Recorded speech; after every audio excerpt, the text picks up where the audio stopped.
Do you feel frustrated trying to grow your franchise? Are you having trouble balancing your consumer and franchise development marketing? Do you wish there was an easier way? Imagine if you had a proven roadmap to take your franchise's marketing from costing you to making you money. That's why we've created the Franchise Growth Blueprint. We walk you through the exact same process that we use to run franchise marketing campaigns for our clients at scale that has resulted in triple-digit growth. This blueprint isn't for anyone. It's not for people just starting a franchise. It's not for franchises without long-term goals. This is for franchises that want to scale up their marketing in a predictable and profitable way using a proven roadmap. If you want to sell more franchises, keep your current franchisees happy, and learn from people who have already done it, go to franchisegrowthblueprint.com and sign up today. That's franchisegrowthblueprint.com. Hello, everyone. Welcome to another episode of the Franchise Marketing Podcast. Today, I have Jay Melamed. He is the CEO of XP League. Jay, welcome to the show. Hey, thanks, Jordan. Glad to be here. Yeah, it's great to have you. So for our listeners who have not heard of you and your franchise, what do you do? So I'm the CEO of XP League, and XP League is a youth eSports franchise. And a lot of people get hung up on eSports. Well, what is eSports? But it's pretty simple. It's competitive gaming. We focus on kids from 8 to 15 years old. It's team-based. It's coach-led. We're partnered with the Positive Coaching Alliance, so we have a heavy focus on the social emotional learning, as well as that life skill building that comes from being a part of a team. In addition to, video games and esports are huge right now. So being a part of that ecosystem. Cool. So I think you are the very first esports franchise I've ever heard of. So how did this all begin? So I think we are still not only that you've heard of, but I believe we're the only esports franchise. I have not found one outside of ours.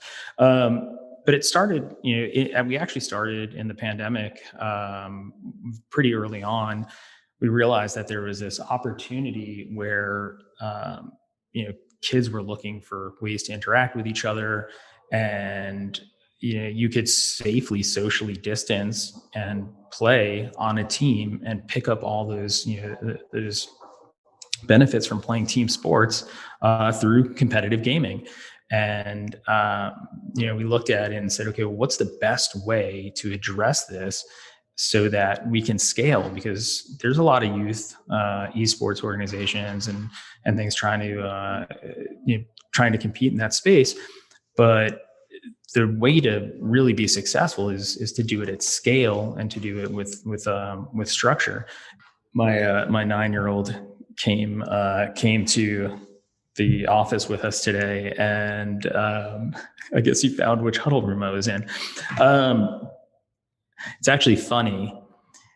He's the reason that we started XP League.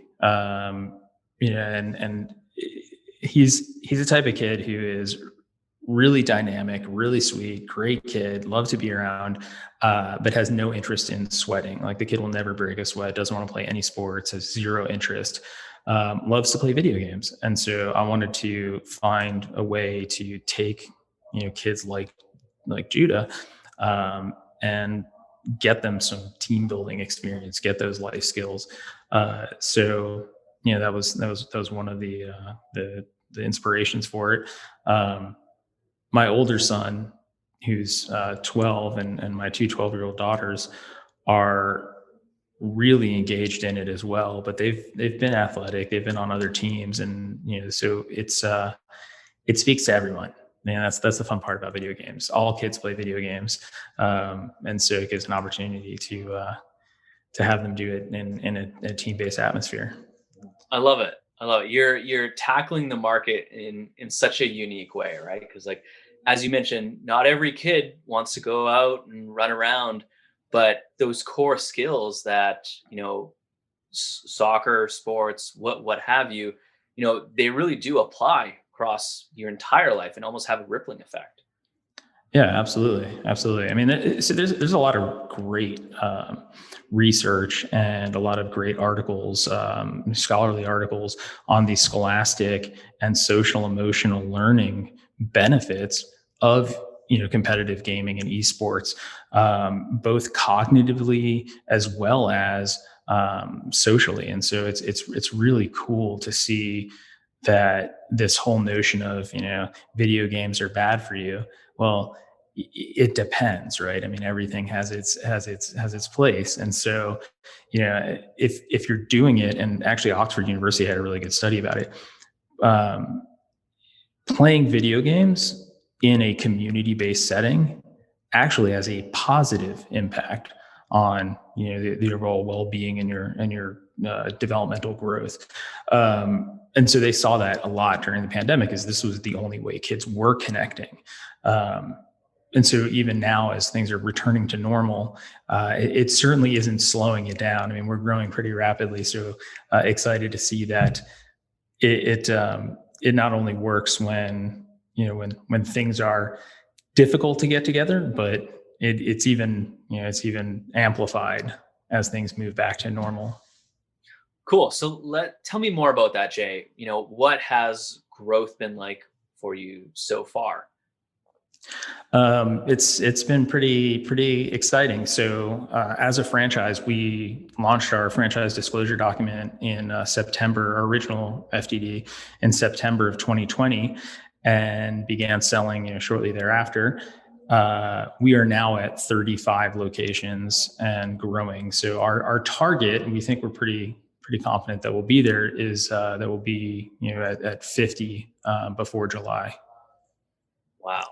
Yeah. So it's, like I say, I didn't get to finish the earlier thought about scale, but having an esports program that kids want to be a part of has to have scale, because, with the, middle school esports league and some other things like that, what they're seeing is it's complicated to get kids to be excited all the time about what you're doing, unless it's being a part of something greater.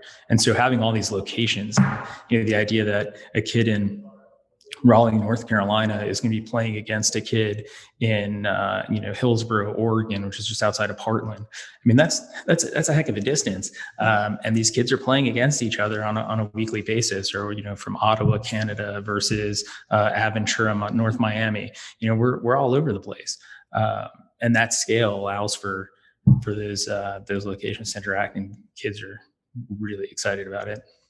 Totally. That's amazing. So I want to dive deeper, right? Like going from 1 to 35 units, that's amazing growth. What have been some of your biggest learnings so far? My biggest learning, your opportunity for our biggest opportunity that we've encountered, um, is around structuring support.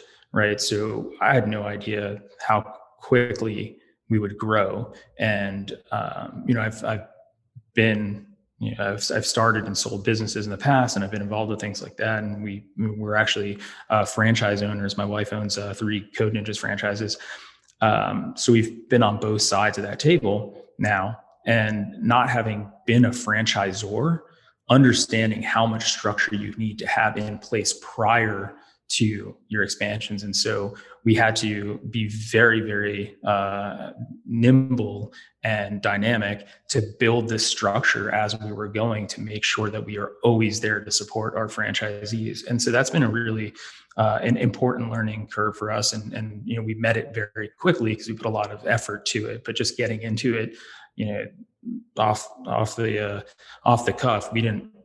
I just didn't have any clue as to how in depth our structure and the support system needed to be, because we're very, very franchisee focused. I mean, we are franchisee forward, being that and we have that experience as franchisees. We know the things that franchisees tend to like, and the things that they tend to not like. So we want to make sure that we're franchisee focused. I love that. So tell me more about, like, how are you incorporating all of the feedback that you're getting from franchisees into your own system? while staying true to the business you are trying to build? We'll get right back to the show, but do you feel frustrated trying to grow your franchise? Are you having trouble balancing your consumer and franchise development marketing? Do you wish there was an easier way? Imagine if you had a roadmap to take your franchise's marketing from costing you to making you money. That's why we've created the Franchise Growth Blueprint. To find out more, visit franchisegrowthblueprint.com. That's franchisegrowthblueprint.com. Now back to today's episode. That's a great question.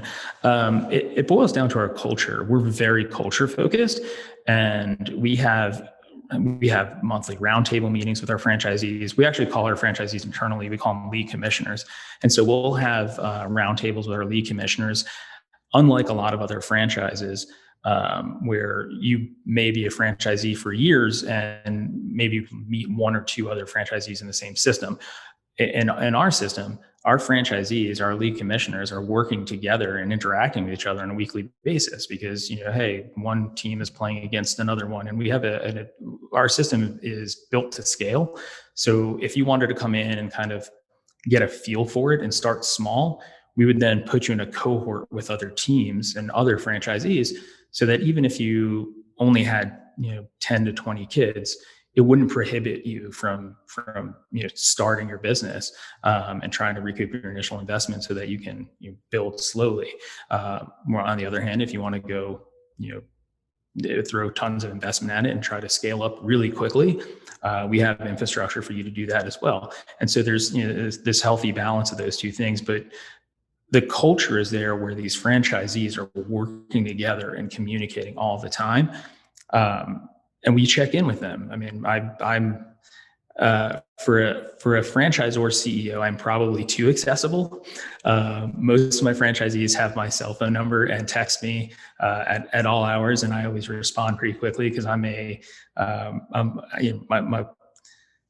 business partner and wife, Eva, is she hates this about me, but I am I cannot let inboxes have notifications on them. It is I'm trying to learn how to do that a little bit better, but I am very, very quick to respond. And so there's some benefits to that from the franchisee standpoint. They have a lot of access to the decision makers and to the core decisions that are happening within the system, so that we're not doing it in a vacuum, so to speak. But that's all part of our culture, is this collaborative, fun environment where we know that everything needs to be positive, everything needs to be nimble, everything needs to be focused on what is important for our players. Very, very interesting stuff, Jay. So you've gone from 1 to 35 and your plans to go to 50. So that's again like huge growth. And you also mentioned that you kind of almost have like two different ends of the spectrum. One where like franchisees may just like kind of like run it on the side, while other ones want to take it more seriously. So as you've been growing and scaling and even looking into the future, what has it been like trying to attract these perfect franchisees? Are you seeing that your perfect franchisee is changing as you're scaling up? Yeah, I would. Yeah, I would say so. It's hard to say who's the perfect franchisee. It's a cool model because it allows for a lot of different types of franchisees. So we've got two different locations that have a similar structure, where it's a young father and son team, where the son has recently graduated college and played esports or has an esports background, and dad is a business guy and kind of looking at, all right, well, this would be a cool little side project. I'm interested in doing this, and it gives my son an opportunity to learn and build and have a business of his own. And so they've come into it with a really great mindset, and I think that's been a cool model. I think we've also had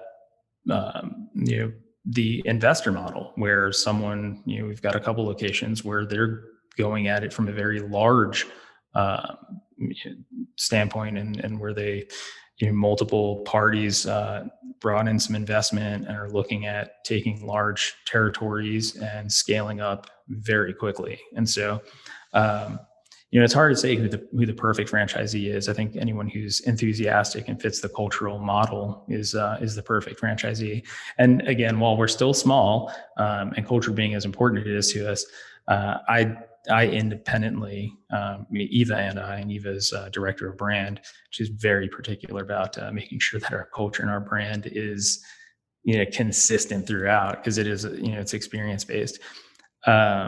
We still meet one-on-one with anyone who's interested in being a franchisee, and, sign off on it to make sure that they do fit our culture and understand the amount of interaction they have to have with other folks and with them, with home office. Mm-hmm. I love the fact that your wife is so particular, and throughout this entire episode so far, you're always coming back to culture, and I love that, especially because you're growing so quickly. Culture can easily just go out of control and out the window, and because you're just so focused on growth. Yeah, no, exactly. One of the cool things that we actually just implemented, I don't know, are you familiar with Scott Greenberg? He wrote a book called The Wealthy Franchisee. Yeah, I've heard of it. Okay. Well, he's a really smart dude, very focused on culture. He was a franchisee for Edible Arrangements, and did that successfully for a bunch of years. And he's also a speaker, and he's done written books and keynoted. But so he wrote this book, The Wealthy Franchisee. From that, he created a program for franchisees to go through, and this program is based on the concepts that he lays out in his book, where wealth isn't just financial wealth, but it's the lifestyle, and it's all the things that come from being, a business owner and a franchisee, that you're trying to get out of this, that you don't become, enslaved to your job. You didn't create a job for yourself. You created, this business model, right? And we've actually partnered with Scott so that our new franchisees will get a curated version of this program, and they're not paying for it. This is something that we're covering as part of our training. So they come in as a new franchisee, and they will have their normal onboarding and training process, that you would get from any franchisor system. That you learn your systems, you learn the processes, you learn, you go through sales, you go through ops, you go through all those fun things, and marketing and biz dev. But then, in addition to that, you're going to go through this program that's going to teach you how to be, a good franchisee, and how to get the most from your franchisor, and how to how to leverage your experiences and the things around you to make it a great lifestyle. I love that, because even me, I started my own business, Cogneta. I initially came into it like wealth is just, it's all financial, but you soon realize, especially now that I'm married now, wealth isn't just finances. It's that lifestyle. It's living the life that you want to have. Yeah, exactly right. And that's, I think that helps our culture, because, it just shows the commitment that we have to being franchisee forward. Totally. So Jay, switching gears a little, this is a, marketing growth podcast. So I want to learn more. What has been your most successful marketing initiative? So one of our components to our program is North American Finals. And what that is it's an in-person event where the top 32 teams from around North America, because we do have some locations in Canada, are going to compete. They're going to receive invitations. They'll compete in their regional tournaments, but the top placements from regionals will be invited to compete at our North American Finals, which is going to be an annual event. This year, it's actually going to be in Raleigh, North Carolina, where I'm from. We're very lucky. There's the Greater Raleigh eSports Local Organizing Committee that's set up with the Raleigh Tourism Council, Sports and Tourism Council. So there's some interesting incentives and benefits to being in a space where they're trying to pull eSports events into the market.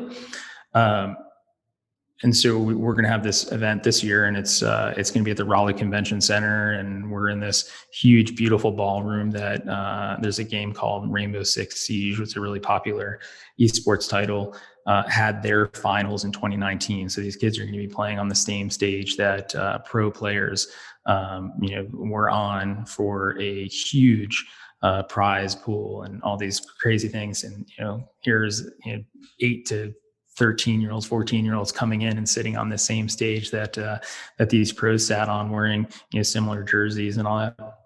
So we're focusing a lot of our marketing efforts around this and around this experience because there isn't anything else like it. And so when we put our marketing focus on this event and this experience, it gives a level of foundational scale where it's starting to have its own gravity and pull people in, if that makes sense. Yeah, totally. And that is really slick. So I guess how did you even come up with this idea of just creating this huge event? And it's not just attracting and incentivizing people within the league, but also others looking from the outside. Yeah, exactly. And we're hoping to have the spectators and all kinds of crazy things around the event. The idea behind it was, so we look at from a business perspective, right? This is a for-profit, this is a business. And we look at it and we say, okay, well, we want these kids to participate. And we want to participate not just in one season, we want them to participate all year round in as many seasons as they can. So what's their incentive to do it? Well, their incentive is they level up, right? So they get to compete at a higher level. And well, what's the highest level? What can we do to really, just really break the ceiling on this thing? And we decided that we're going to put on the equivalent of the Little League World Series for competitive gaming. It doesn't exist, and now it does. It hadn't existed before, and we're doing it August 7th and 8th, and it's going to be impressive. I mean, we're very, very excited about it. We actually partnered with a couple of other organizations that are going to have some events in the same space, so that it brings additional folks to it that will have scale. So when the kid is sitting on that stage playing, it's not just the 500 to 700 people that came in for XP League, but there's probably going to be somewhere around 2,500 to 3,000 people watching them play. And so from a marketing standpoint, our production and our post-production video and assets that will come off of that are going to be, those are going to be very, very money well spent. Yeah. Wow. 2,500 or 3,000. No pressure on the kids, eh? Yeah, exactly.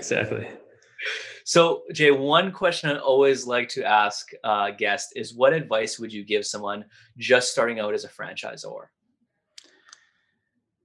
Have a very good legal team. What I learned, not having been a franchisor before, is having the right legal team that has the franchise experience saves you a lot of time and headache on putting together the right disclosure documents, understanding all the nuances of being a franchisor. Because,